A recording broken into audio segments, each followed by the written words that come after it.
Ya, oke guys, kembali lagi bersama saya. Hari ini hari Kamis ya guys, tanggal 17 November jam setengah 6 sore. Ya, kali ini kita akan membahas saham dari second liner begitu. Ya, ada tulisannya ya, Auto Astra Auto Part Tbk. Ini bagian dari grup Astra guys. Ya, kenapa saya bahas ini? Karena memang eh, saya juga kan rutin ya membahas apa namanya, menonton begitu analisa dari analisis saham di YouTube begitu, dan memang untuk saham second liner itu sangat direkomendasikan. Nah, alasannya nggak tahu sih kenapa, tapi yang jelas ya tetap kita mempertimbangkan laporan keuangannya guys, kemudian mempertimbangkan dividen yieldnya. Kalau dividen yieldnya masih oke, silahkan masuk seperti itu ya guys. Oke, hari ini IHSG tadi terpantau, coba ya kita lihat IHSG, kalau nggak salah sih tadi awalnya merah guys, cuman ditarik lagi ke atas kayak gitu. Ya, kita coba. Sorry guys, agak lemot. Ini kita ganti. Ya betul ya guys ya. Ini awal nih, awal untuk opennya dia merah guys. Kemudian dia hijau kayak gitu guys. Oke, langsung aja kita lihat dalemannya untuk saham auto sendiri. Sebelum itu kita lihat profilnya guys. Astra Auto Part adalah perusahaan yang bergerak di bidang pembuatan komponen otomotif guys, roda 2 dan roda 4. Kemudian didirikan tahun 1991, udah lama banget ya. Kapitalisasi 6,9 triliun dengan jumlah saham beredar di masyarakat itu 20%. Ya artinya ini nggak begitu ramai guys. Ya nggak begitu ramai sih. Artinya pergerakan harga sahamnya ya cenderung di situ-situ aja ya. Kalaupun naik nggak seberapa, turun pun juga nggak seberapa guys. Ini nama Dewan Komisaris, direksi, anak perusahaan. Income-nya, ya perdagangan, tentu perdagangan apa ini ya, perdagangan dari spare part, ya spare part kendaraan begitu. Kemudian ada juga manufaktur, ini juga dengan Astra ya pastinya ya, dengan Astra sendiri. Distribusinya dengan pihak berelasi, ekspor nih, ada ekspor juga, oke. Lokalnya paling gede, 55 persenan. Oke, harga saham sejak IPO, ya ini cenderung sideways nih. Dari 2020 ya, cenderung harganya di seribuan. Iya, harganya di seribuan. Tuh ya, coba kita lihat auto. Iya, 1500-an guys. Oke, langsung aja kita lihat untuk finansialnya sendiri di kuartal 3. Dia udah keluar belum ya laporan keuangannya? Kita sama-sama lihat ya guys. Ya ini kan mau windress ya, jadi saya sarankan kalian memang masuk di saham-saham yang market cap-nya gede ya, di LQ45 seperti perbankan tadi juga naik gede nih, BRI ya, BCA seperti itu.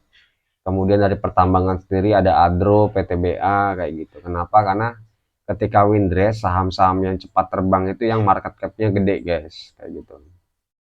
Oke, lanjut ya. Laba bersih di sini untuk saham auto ini kuartal 3 iya udah keluar ya.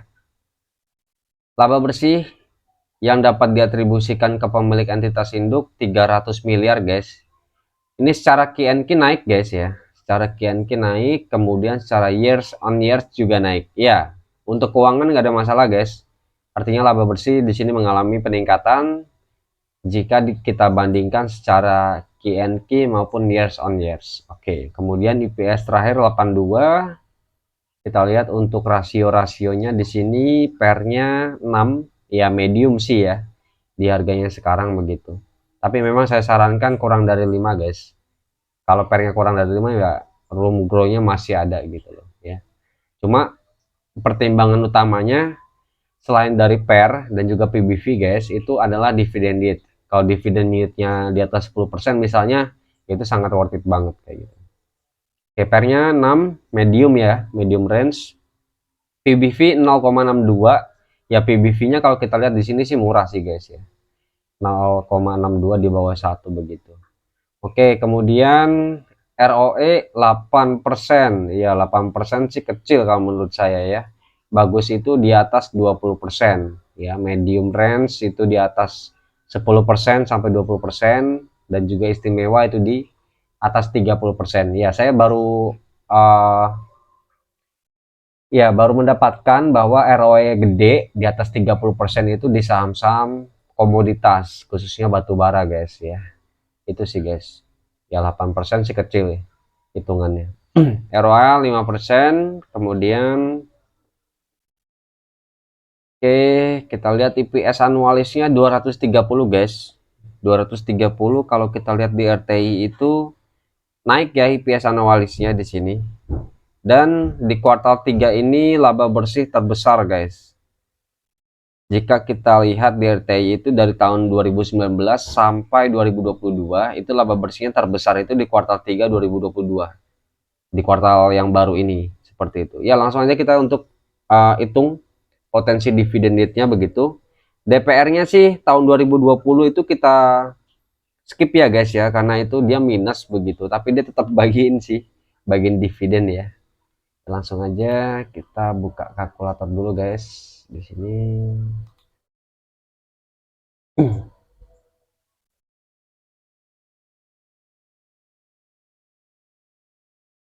Oke, ada juga beberapa waktu lalu ya, ada orang yang mengomentari, ya semua harga itu tergantung bandar. Ya saya juga tidak menyalahkan, itu betul guys, itu betul. Cuman kan kita nggak tahu bandar itu kapan buy, kapan sell begitu.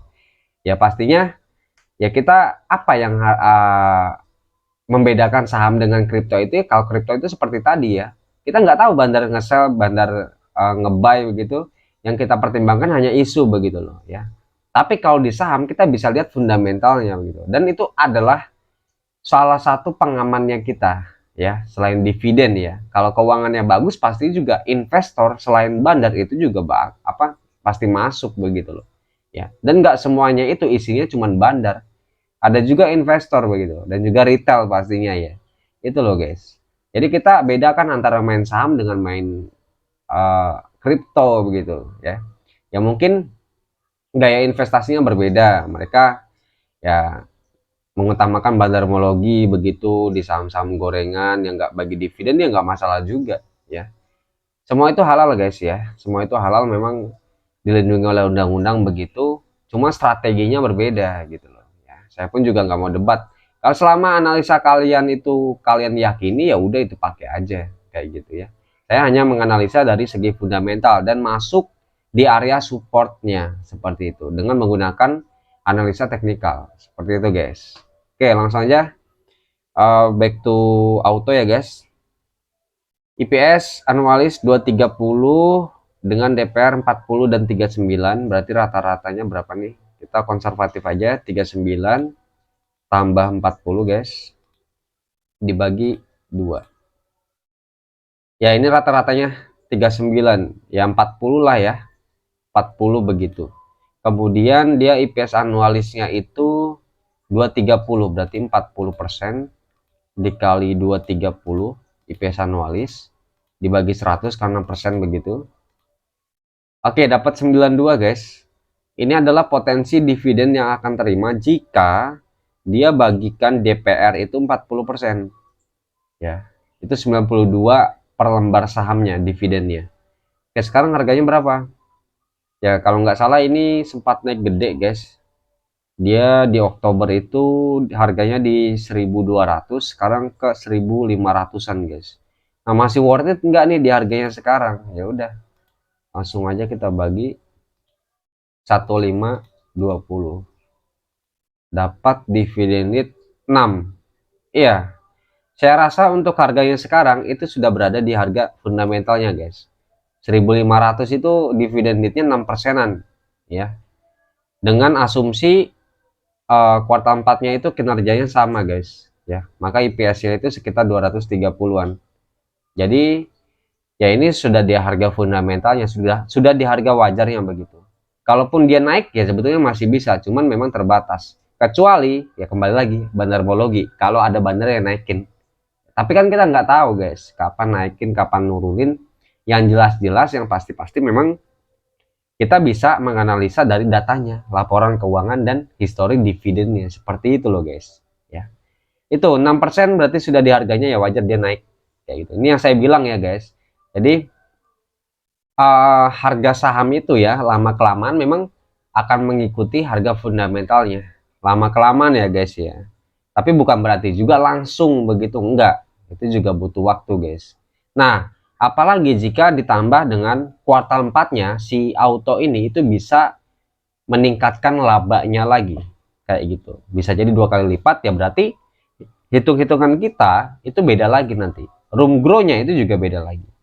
Apalagi kalau mungkin kuartal 4-nya itu bisa turun, ya room grow-nya juga turun guys kayak gitu. Tapi yang jelas memang untuk harganya sekarang sudah berada di harga fundamentalnya gitu. Kalaupun naik maksimal itu ke berapa, ya udah kita hitungnya tadi kan 92 dibagi coba 0,04, ya gede-gede sih naik-naik sih di 2000-an ya guys. Di 2000-an itu udah mentok maksimal banget untuk laba kuartal 3 ini kayak gitu. Kecuali kalau memang labanya bisa naik kayak gitu. Tapi kan yang namanya perusahaan, kita bukan bekerja di dalamnya, kita tidak bekerja di dalamnya, itu bukan perusahaan kita gitu loh ya. Jadi yang hanya bisa kita lakukan adalah menganalisa laporan keuangan ya. Seperti itu guys ya. Yang mentok-mentok sih 2300. Sekarang harganya 1500, ya sudah di harga wajarnya memang. Mahal-mahalnya sih di 2300. Oke, itu. Kemudian kalau kalian mungkin ada yang mau entry, ya saya sarankan sih entry di dividen yieldnya yang masih gede-gede ya guys ya.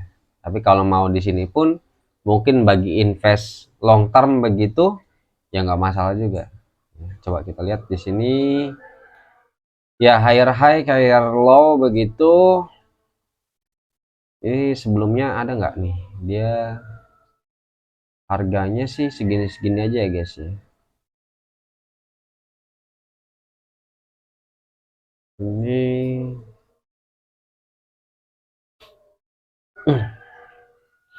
oke, di sini ada area dia pernah di harga 1700-an guys kalau nggak salah ya di sini. Coba kita gedekan.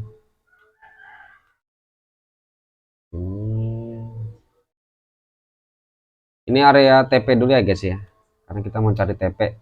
Peaknya dia pernah sampai di mana sih? Ini di tahun 2019, udah lama juga sih guys. Oke, ini iya ketemu TP-nya berarti di sini guys. Nah ini TP berarti kita kasih warna hijau guys. Ini TP yang pertama di 1500 ya, deket sih room grow-nya. Kemudian di sini 1600 dan di sini ya 1700 ya TP-nya ya, 3 TP. Kemudian untuk supportnya guys, kita lihat supportnya.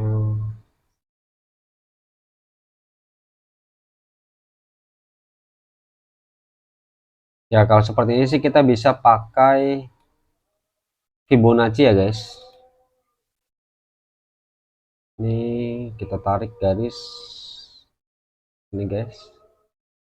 Nah, sini aja sini. Ya agak lebar ya emang. Kemudian 3261 retracement. Oke, di sini ya. Untuk supportnya ada di 38 di harga 1378, 1378 itu support pertama guys. Ya tepat di peak sebelumnya. Ini menjadi area supportnya dia nih ya. Kemudian ini sempat menjadi area resist ya. Area resist kemudian ditembus begitu. Kemudian ini menjadi area supportnya 1378. Kemudian support kedua itu di 1260-an ya. Dan support ketiga ya pastinya di sini area 1100-an ya, 1100 sampai 1200 guys. Oke, itu support and resist begitu. Ya. Ya, demikian untuk video pembahasan kita untuk saham auto. Jika video ini membantu, sampai jumpa di lain waktu. Jangan lupa subscribe ya, guys. See you semua. Bye.